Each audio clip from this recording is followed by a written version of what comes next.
እንቆቅልሽ ጥያቄዎቹን በመመለስ ማስተዋላችሁን ፈትኑ። ጥያቄ ቁጥር 1 ጨረቃ ቦታዋ ላይ እያለች ቀን ቀን የማትታየው ለምንድን ነው?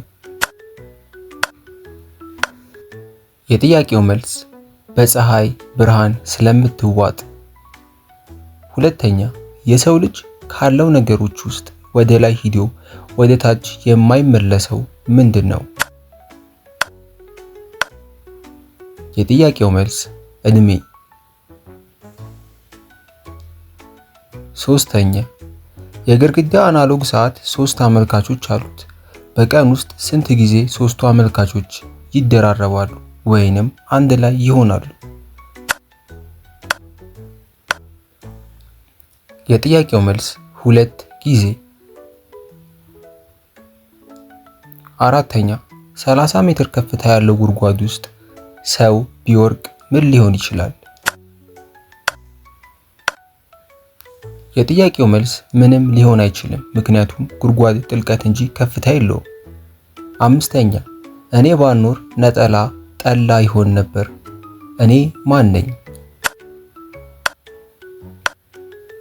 የጥያቄው መልስ እኔ ፊደሏ ነ ነኝ።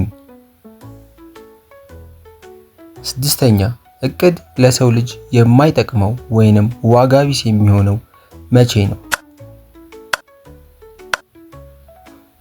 የጥያቄው መልስ ሳይተገበር ሲቀር። ሰባተኛ በሰዓት 120 ኪሎ ሜትር የሚጓዝ የኤሌክትሪክ ባቡር ወደ ሰሜን እየሄደ 10 ኪሎ ሜትር በሰዓት የሚጓዝ ንፋስ ወደ ደቡብ ቢነፍስ የባቡሩ ጭስ የትኛው አቅጣጫ ይሄዳል? የጥያቄው መልስ የኤሌክትሪክ ባቡር ጭስ የለውም። ስምንተኛ በህልም 40 ሜትር ጥልቀት ውስጥ ብትወርቅ እንዴት ትወጣለህ?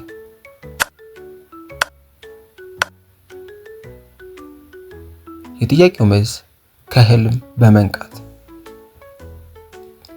ዘጠነኛ እና አበበ የአንድ እናት ልጆች ናቸው፣ ነገር ግን ወንድማማቾች አይደሉም። እንዴት ሊሆን ይችላል?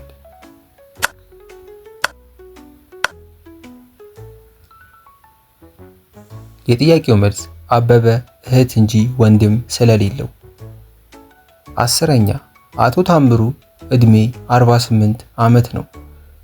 የልጃቸው የአቶ ታዲዮስ ታምሩ እድሜ ደግሞ 68 ዓመት ነው። ይህ እንዴት ሊሆን ቻለ? የጥያቄው መልስ አቶ ታምሩ በ48 ዓመታቸው ስለሞቱ። ከአስሩ ስንት አገኛችሁ? መልሳችሁን ኮሜንት ላይ አስቀምጡልን። እንደዚህ አይነት ቪዲዮዎችን ስለምንሰራ ሰብስክራይብ አድርገው ይጠብቁ። እናመሰግናለን።